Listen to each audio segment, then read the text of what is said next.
Hi kaibigan, Butch Bartolome naman po ito, Tito Butch. At meron tayong katanungan dito. Limited ang capital ko, kuya. Paano ba yun? Usapan natin yan. Kung kulang ang puhunan mo para masimula ang negosyo, marami tayong mga kakilala dyan na hindi naman maapaw-apaw ang puhunan. Kaya hindi ka nag-iisa, kaibigan. Yung tanong mong limited ang iyong kapital. Kaya lang, meron kayong ilang paraan para makatulong sa pagpalago ng negosyo.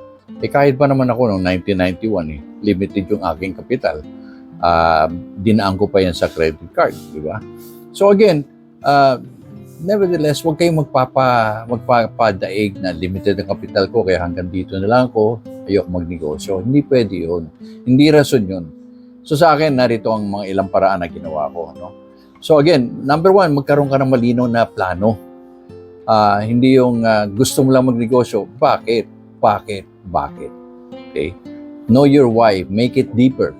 Make your, in other words, your need deeper and deeper before you can answer the why.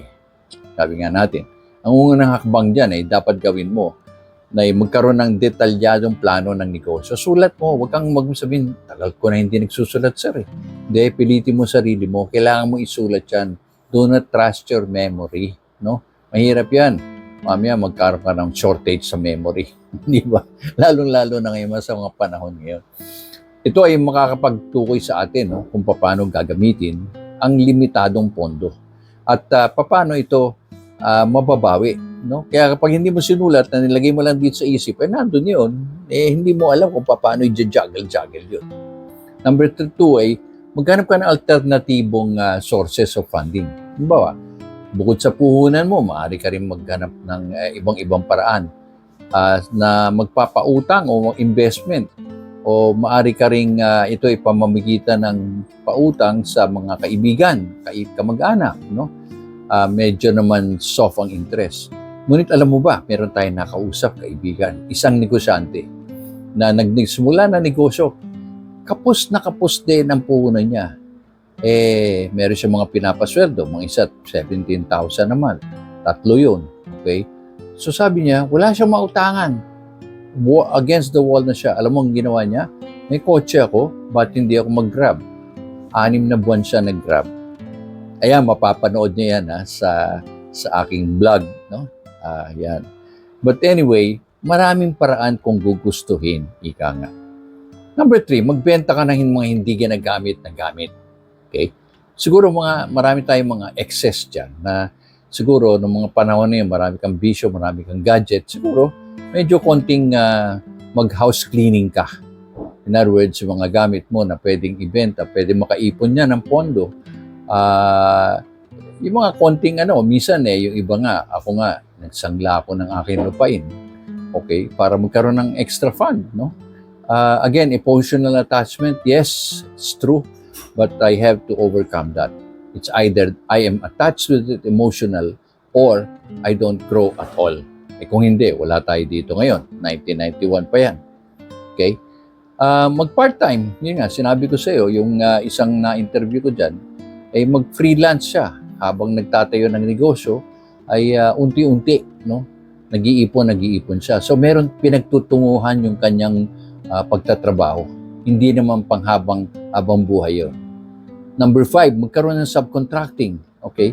Sa halip na bumili ka ng mga kailangan mo, i-outsource mo. Ako, nung araw, hindi ako marunong mag-computer.